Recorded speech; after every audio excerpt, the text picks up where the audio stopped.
Je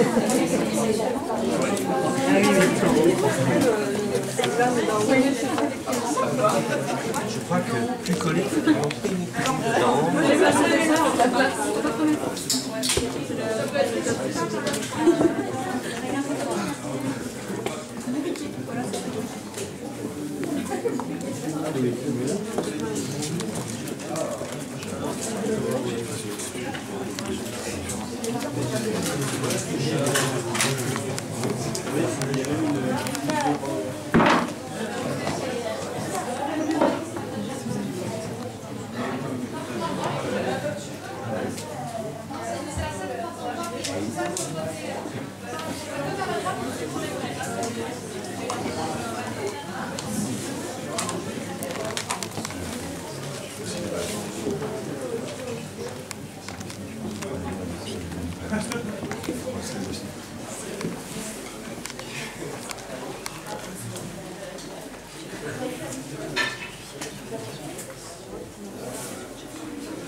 Les fenêtres sont grandes ouvertes. Le vent fait danser de longs voilages blancs dehors. La nuit est d'un noir profond. Je suis assise dans un vestibule, sur un fauteuil à bascule, devant un poste de télévision antique avec les coins de l'écran tout arrondis. Tu vois? Quand on était petit, enfin toi t'étais pas né, mais quand on était petit, vous avez les coins arrondis comme ça, c'était des gros trucs. Je regarde un porno des années 70. Les filles ont le poil blond comme les blés et les hommes portent la moustache. Sur ma droite, un immense couloir dallé de carreaux noirs et blancs court jusqu'à l'infini. Je porte à même la peau une petite robe d'intérieur en mousseline légère, couleur coquine. Je baisse les yeux. Ma main est en train de caresser mon clitoris. Il est long et enflé d'un désir cinglant. Je passe et repasse mes doigts dessus, ébloui par sa taille. Plus je le touche, plus il gonfle, je me balance et je me branle dans un rythme régulier, terriblement excitant, en gobant les images kitsch et crues du film de cul.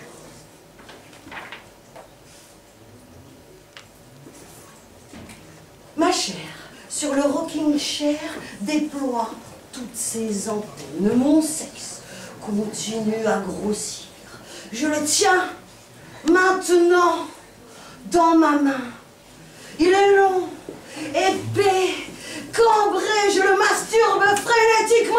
Je me dis que je vais enfin connaître la sensation exaltante de l'exubérance éjaculatoire. Libérer les panneaux.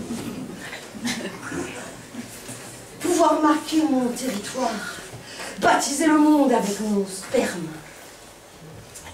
Ah merde, il fallait que je garde le panneau. Attends, j'en étais où? Comment qu'il était? Je sais plus comment qu'il tenait.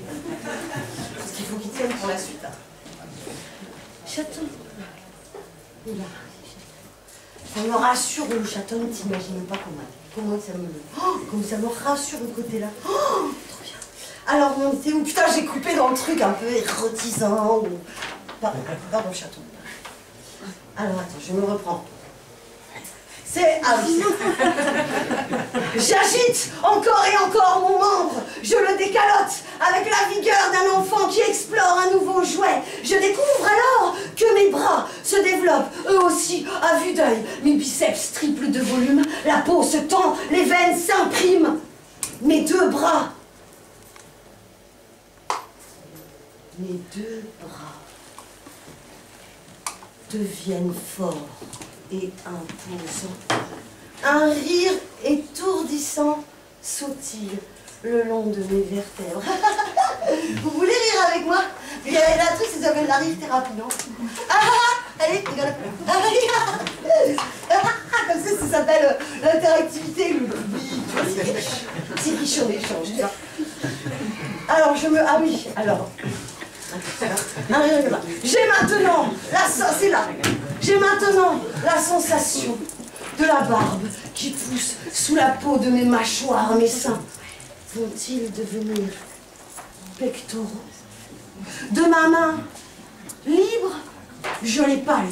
Ils sont chauds, lourds et sensibles. Un duvet soyeux les a recouverts. Je goûte cet hermaphrodisme.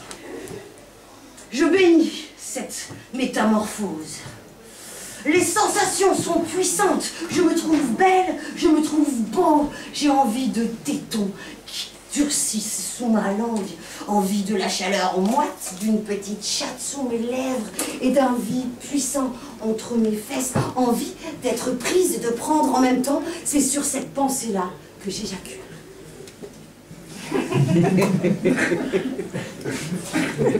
J'éjacule des parcelles de vie enlongées, élastiques et mousseux.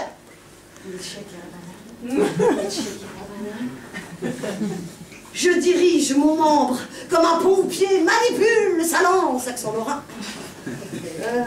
Tout se passe au ralenti. La blancheur lactée gicle dans l'air fiévreux.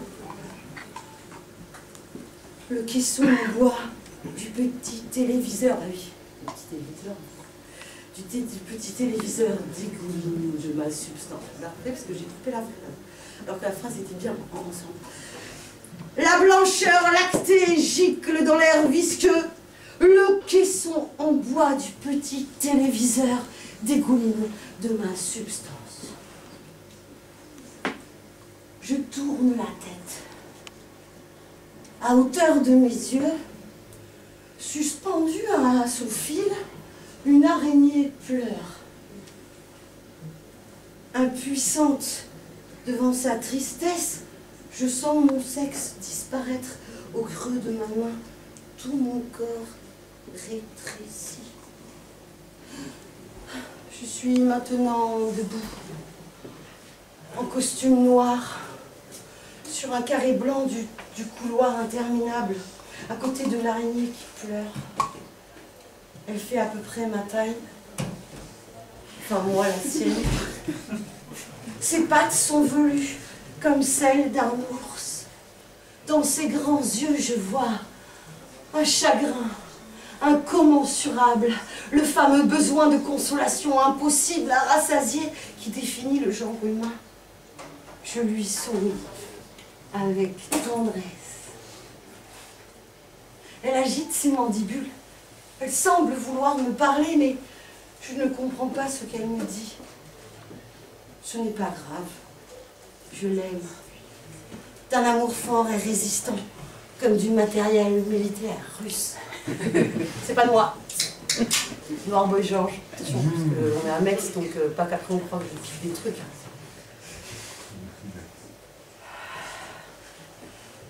Je passe ma main sous l'une de ses pattes. Je lui dis, allons-y. Nous avançons lentement dans le large corridor, tamé de noir et blanc, où résonnent les premières notes de la marche nuptiale.